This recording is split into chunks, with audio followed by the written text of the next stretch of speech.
काला जादू। अपने बेटे रिशु के माथे से टपकते हुए पसीने को देखकर सविता की हालत खराब हो गई। ऐसा आज पहली बार नहीं हुआ जब रिशु नींद से घबरा कर जागा है। हाय मेरा बच्चा, न जाने किसकी नजर लग गई है तुझे। जब से मेरे बच्चे ने 10वीं के एग्जाम में स्कूल टॉप किया है तब से रोज बुरे बुरे सपने आने लगे हैं। हाँ माँ, मैंने आज फिर से एक काले साए को देखा। वो यहीं मेरी आंखों के सामने खड़ा था। माँ मुझे बचा लो माँ। वो मुझसे कह रहा था कि मुझसे बदला लेगा। माँ कहीं ये प्रशांत। चुप कर, कैसी बात कर रहा है? दोबारा उसका नाम मत लेना। तुझे पता है ना, उस प्रशांत ने आत्महत्या कर ली, तो बार बार उसका नाम मत लिया कर। मम्मी, क्या सच में प्रशांत ने आत्महत्या की थी? चुप कर, बहुत सवाल पूछता है आजकल। और फिर रात के वक्त सविता के पूरे घर में एक अजीब सा काला धुआं छाने लगा। गहरी नींद में सोई सविता की जैसे ही आंख खुली उसका दम घुटने लगा। वो दौड़कर रिशु के रूम की तरफ गई जहां उसके दरवाजे पर घूमती एक काली परछाई देख वो बुरी तरह से घबरा गई। कौन है वहाँ? कौन है? सामने आओ। ये मैं हूँ, तुम्हारी काली करतूत। और अब मैं तुम्हारे बेटे को ले जाने आया हूँ। नहीं, मेरे बच्चे को छोड़ दो प्लीज। मेरे रिशु को कुछ मत करना। वो परछाई रिशु के कमरे में घुस जाती है। सविता भी उसके पीछे पीछे दौड़कर जाती है और देखती है कि अब वो साया साफ नजर आ रहा था। वो सर से पैर तक खून में सना हुआ था और उसके शरीर के सारे अंग कटे फटे हैं। क्या चाहिए तुम्हें?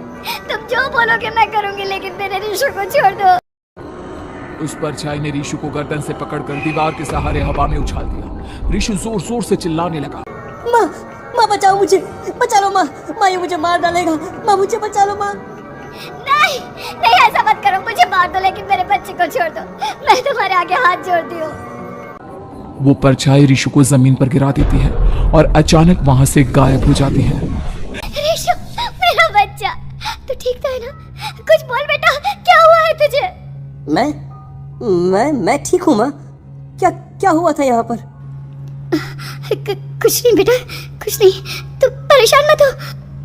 हम कल ही गांव के बाहर जो तांत्रिक महाराज रहते हैं उनके पास चलेंगे। ठीक है माँ, हम जल्द ही उनके पास चलेंगे। मुझे बहुत डर लग रहा है माँ। ये बार बार मुझे डरावने सपने आना, ये सब हमारे साथ क्यों हो रहा है माँ? अगले दिन सविता अपने बेटे रिशु को लेकर गांव के बाहर तांत्रिक के पास जाती है। जिस जगह पर तांत्रिक रहा करता था वो जगह बहुत डरावनी थी। चारों तरफ कंकाल और भूतियां नजर आ रही थी। गांव से दूर वीराने में उस जगह पर जोर से आंधी चल रही थी। रिशु ने डर कर अपनी माँ का हाथ पकड़ लिया। माँ मुझे बहुत डर लग रहा है। ये कैसी जगह है? देख बेटा, हमारे साथ जो कुछ भी हो रहा है उसका इलाज सिर्फ और सिर्फ ये तांत्रिक महाराज ही बता सकते हैं। अब यही है जो हमें प्रॉब्लम से बाहर निकाल सकते हैं। जैसे ही सविता और रिशु तांत्रिक की झोपड़ी के अंदर पहुंचे, वहां का नजारा देखकर उनकी आंखें फटी की फटी रह गई। तांत्रिक की झोपड़ी के अंदर कई सारे लोग अपनी गर्दन घुमा घुमा कर जोर जोर से चीख रहे। कौन हो तुम और यहाँ क्यों आई हो? महाराज, मेरे बेटे को कुछ दिनों से एक डरावनी काली परछाई नजर आती है और कल रात उसने मेरे बेटे पर हमला भी कर दिया।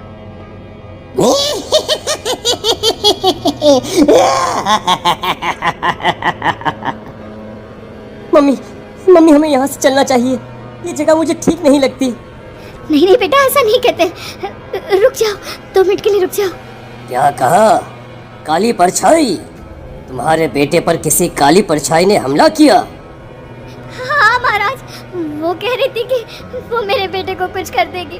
कोई उपाय बताइए महाराज, मेरे बेटे के साथ कुछ गलत नहीं होना चाहिए। तुमने किसी दूसरे के साथ गलत किया है तो तुम्हारे साथ भी गलत होकर ही रहेगा। तुमने किसी की जान ली है, किसी को मार डाला है तुमने। नहीं महाराज, मैंने ऐसा कुछ नहीं किया। मैंने किसी की जान नहीं ली। मुझे कोई उपाय बताइए। लगता है तुम इतनी आसानी से नहीं मानोगी।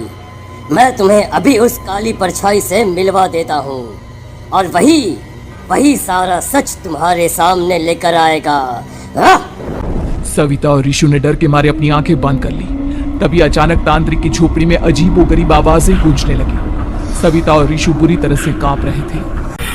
आंखें खोलो और अपने सामने देखो। क्या यही है वो जिससे तुम कल रात को मिली थी? बताओ मुझे। हाँ, इसने कल रात मेरे बेटे के ऊपर हमला किया था। ये उसी लड़के की भटकती हुई आत्मा है जिसे कुछ दिन पहले तुमने मार डाला था। मम्मी, मम्मी, ये महाराज क्या कह रहे हैं? क्या सच में आपने किसी की जान ली है? किसी को मार डाला है? अगर हाँ तो बताइए ना मम्मी, किसको मारा है आपने? किसको? तुम्हारी माँ इतनी आसानी से सच नहीं बताएगी बेटा। इसने एक बच्चे की जान ली है। कहीं उसका नाम प्रशांत तो नहीं महाराज? वो मेरा दोस्त है, मेरा मतलब मेरा पड़ोसी है। सही पहचाना। देखा सविता, तुम्हारा खुद का बेटा भी जानता है कि तुमने किसी के प्राणों की बलि चढ़ा दी और इसीलिए अब उसकी बुरी आत्मा तुम्हारे घर में भटकती है। मुझे माफ कर दीजिए महाराज, मुझसे बहुत बड़ी गलती हो गई। प्रशांत हमारे पड़ोसी का बेटा था। हर बार उसके नंबर मेरे बेटे से ज्यादा आते थे और इसलिए मैंने उसके कमरे के बाहर काला जादू किया था, पर मुझे नहीं पता था कि वो मर जाएगा। तुम्हारे उसी काले जादू वाली गुड़िया के अंदर एक बुरी आत्मा थी जिसने उस बच्चे के दिमाग पर बुरा असर कर दिया और उसी की वजह से उस लड़के ने अपनी बालकनी से कूदकर आत्महत्या कर ली। इसकी वजह सिर्फ और सिर्फ तुम हो, तुम। नहीं नहीं महाराज, जो कुछ भी हुआ मुझे नहीं पता था कि प्रशांत अपनी जान दे देगा। प्रशांत की आत्मा इस वक्त तुम्हारे सामने खड़ी है, हमसे बात करना चाहती है। बोलो बोलो, क्या कहना चाहते हो?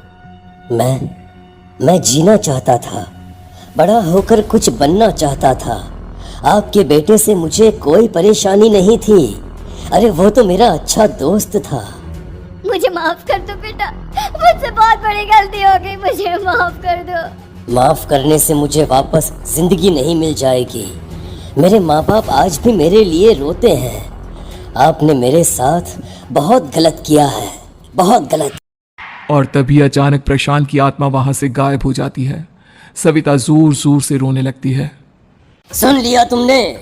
ये तुम्हारे अपने ही किए हुए पाप हैं जो इस तरह से तुम्हारे सामने आ रहे हैं। माँ, ये आपने अच्छा नहीं किया। सिर्फ 10th बोर्ड के एग्जाम में मैं टॉप कर पाऊँ इसलिए आपने मेरे दोस्त के ऊपर काला जादू कर दिया। नहीं मम्मी, नहीं, अब हम कभी खुश नहीं रह पाएंगे, कभी नहीं। मेरे दोस्त की आत्मा को कभी शांति नहीं मिलेगी मम्मी, कभी नहीं। लेकिन मैंने जो कुछ भी किया सिर्फ तुम्हारे लिए किया। वो लड़का हमेशा फर्स्ट पोजीशन पर आ जाता था और इस वजह से हमेशा तुम्हारे मार्क्स कम पड़ते थे। मैंने तो सिर्फ उस पर एक छोटा सा काला जादू किया था बेटा। मुझे क्या पता था कि उसका ये नतीजा निकलेगा। जिस गुड़िया को तुमने उस लड़के के कमरे के दरवाजे पर लगाया था, दरअसल उसके अंदर एक बुरी आत्मा का प्रवेश हो गया था, जैसा कि अक्सर काला जादू करते समय हो जाता है। मुझे अपनी गलती का एहसास हो गया है। मैं प्रायश्चित करना चाहती हूँ, आप बताइए मैं क्या करूँ? प्रशांत के घर जाकर उस काली गुड़िया को वहां से निकालकर यहाँ लेकर आओ। मैं उसे आग में जलाकर राख कर दूंगा और उसके बाद प्रशांत की आत्मा को हमेशा के लिए मुक्ति मिल जाएगी। अगली रात सविता चुपचाप अपने पड़ोसी प्रशांत के घर जाती है। प्रशांत के माँ बाप प्रशांत की मौत के बाद उस घर को छोड़कर हमेशा के लिए वहां से चले गए थे। जैसे ही सविता उस घर के अंदर कदम रखती है, उसका सामना अजीबोगरीब हैवानियत से भरी आवाजों से होने लगता है। ऐसा लग रहा था जैसे कोई बुरी तरह से चीख रहा हो। सविता जैसे ही प्रशांत के कमरे के बाहर पहुंचती है, वहां पर लटकी हुई गुड़िया के शरीर से खून टपकने लगता है। ये क्या हो रहा है? इस गुड़िया के शरीर से खून क्यों टपक रहा है?